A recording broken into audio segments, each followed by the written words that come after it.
प्यारे विद्यार्थियों, आज हम स्पिनोजा थ्योरी ऑफ सबस्टांस पर बात करेंगे।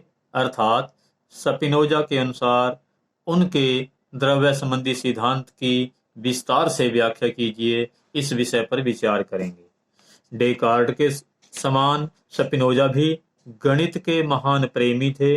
उन्होंने गणित की प्रणाली को अपना आदर्श मानकर दर्शन के क्षेत्र में लागू करने का प्रयास किया।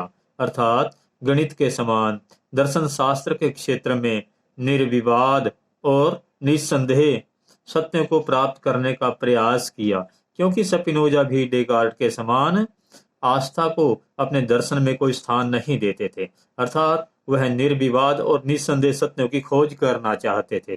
स्पिनोजा के दर्शन में उनका द्रव्य संबंधी विचार या द्रव्य संबंधी सिद्धांत अत्यंत महत्वपूर्ण है।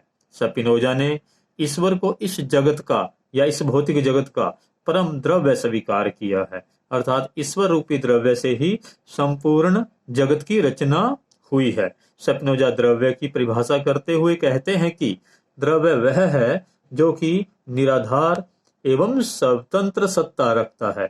ऐसा द्रव्य ईश्वर ही है जो कि परम स्वतंत्र एवं जगत का आधार होते हुए भी स्वयं निराधार है।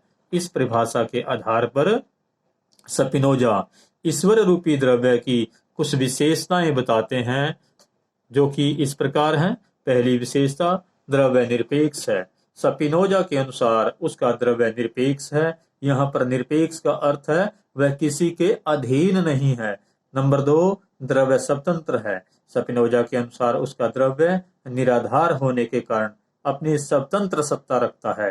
नंबर 3, द्रव्य अद्वैत है। स्पिनोजा के अनुसार द्रव्य एक होने के कारण अद्वैत कहलाता है। यदि उसे एक से अधिक मान लिया जाए तो उसकी स्वतंत्र सत्ता सीमित हो जाएगी। अतः स्वतंत्र होने के लिए उसका अद्वैत होना आवश्यक है। नंबर 4, द्रव्य निराश्रित है। स्पिनोजा के अनुसार उसका द्रव्य परम स्वतंत्र होने के कारण किसी अन्य वस्तु पर आश्रित नहीं रहता। नंबर 5, द्रव्य स्वयं सिद्ध है। यहाँ पर स्वयं सिद्ध का अर्थ है स्पिनोजा के द्रव्य का ज्ञान किसी अन्य ज्ञान पर निर्भर नहीं करता, अर्थात वह स्वयं ही अपना प्रमाण है। इस प्रकार ऊपर दिए गए विवरण से स्पष्ट है कि स्पिनोजा एकमात्र ईश्वर को ही निर्गुण एवं निराकार द्रव्य के रूप में स्वीकार करता है। लेकिन यहाँ पर एक प्रश्न उत्पन्न हो जाता है कि इस निर्गुण एवं निराकार द्रव्य से इस भौतिक जगत की रचना कैसे हो सकती है। इस समस्या का समाधान स्पिनोजा अपने गुण विचार सिद्धांत के माध्यम से करते हैं। अब हम बात करेंगे स्पिनोजा के गुण विचार संबंधी सिद्धांत पर।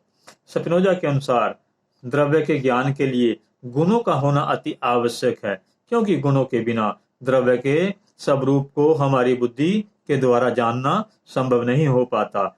इसलिए उन्होंने यहाँ पर द्रव्य को अनेक गुणात्मक माना है, लेकिन हमारी बुद्धि या मानवीय बुद्धि उसके इन अनेक गुणों में से केवल 2 ही गुणों को जानती है, जिसे चेतना और विस्तार के नाम से जाना जाता है।